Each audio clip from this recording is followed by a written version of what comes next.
Today we're going to take a look at a child's on-demand. I have a 5th grade on-demand piece. We're going to look at it through these 3 lenses. We're going to look specifically at structure, development, and conventions, so we can get a sense of the whole child, the whole writer, to see how he's doing. And I've got 3 tools, and I kind of need to decide which one I want to use. This is the checklist I've been using all throughout the unit of study, the learning progression, and then the rubric. So because it's an on-demand piece, I'm going to stick with the rubric because this will give me a sense of what the child can do by themselves, and if I actually need to give like a scaled score, that will help me to know what the child can do by themselves in like a testing sort of environment.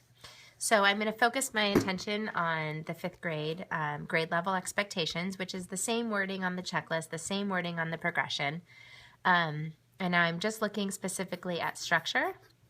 And what I've done here is I've actually went ahead and kind of took a look at this piece, and I'm just going to kind of share that with you. So overall, I like to do at the very end once I've had a chance to read through the entire piece. Then I'll skip to lead, and I will quickly read the lead. Now in this piece, it was kind of challenging to determine where the leads ended, which kind of led me to believe that the child didn't necessarily have a strong, effective lead. Now for 5th grade, it says, wrote an introduction to help readers get interested in and understand the subject, letting readers know the subtopics that he would develop and name the actual sequence.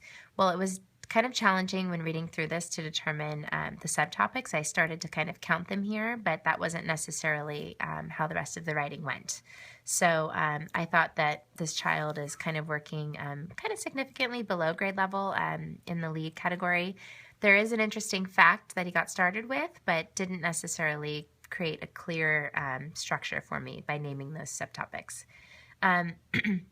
Moving into transitions, now I'm looking just at transitions. So I just started looking at the beginning of sentences to see what types of transitions this child was using. This child actually has a high ability to start sentences in different ways. So varied sentence structure is wonderful.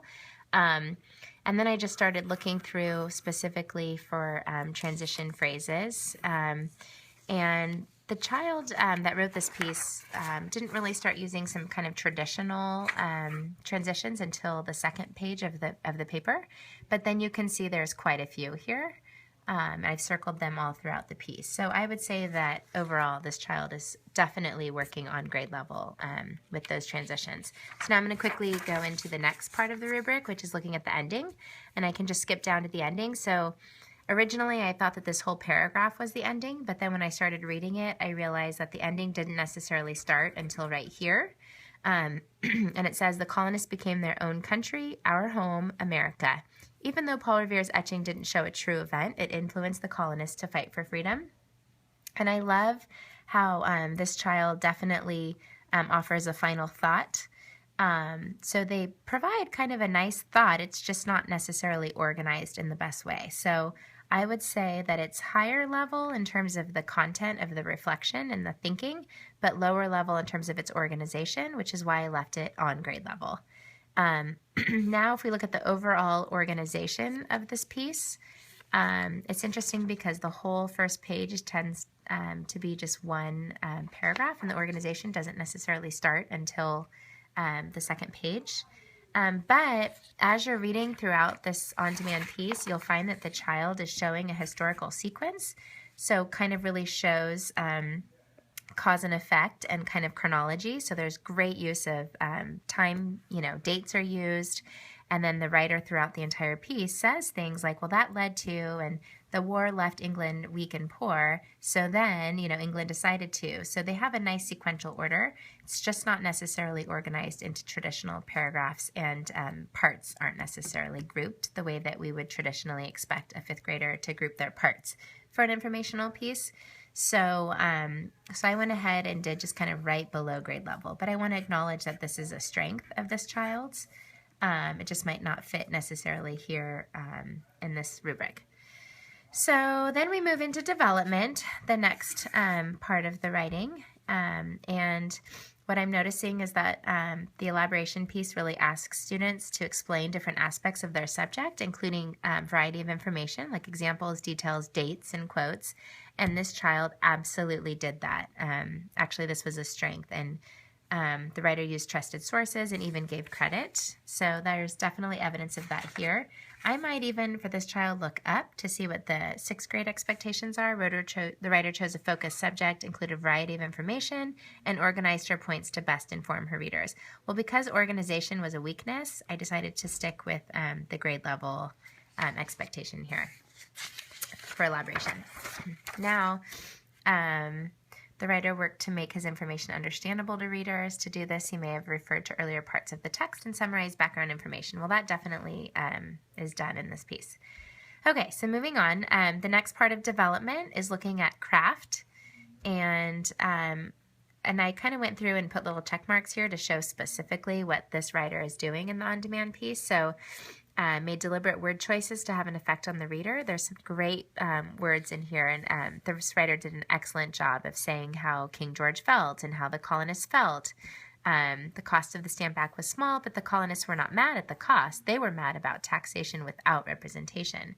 So I think this writer has definitely shown a sense of the word choice that's appropriate for this topic. Writer not only made choices about which details and facts to include, but also made choices about how to convey the information.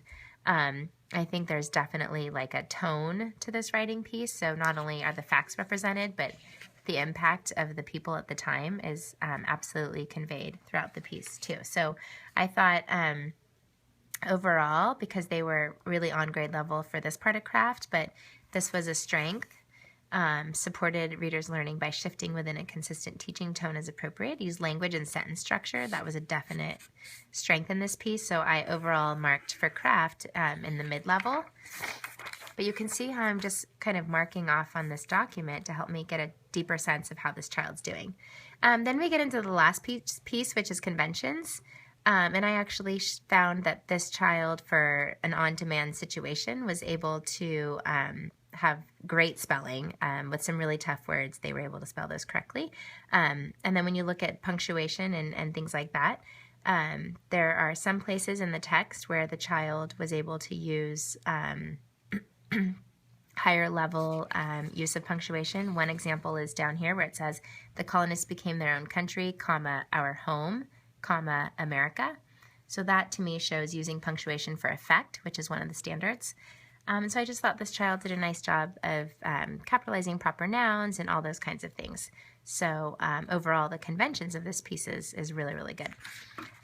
So when I take a look overall at this on-demand, I get a sense of the this 5th grade writer at the end of the unit, and I can really sense that there's still some structural needs. I can definitely see information and content understanding.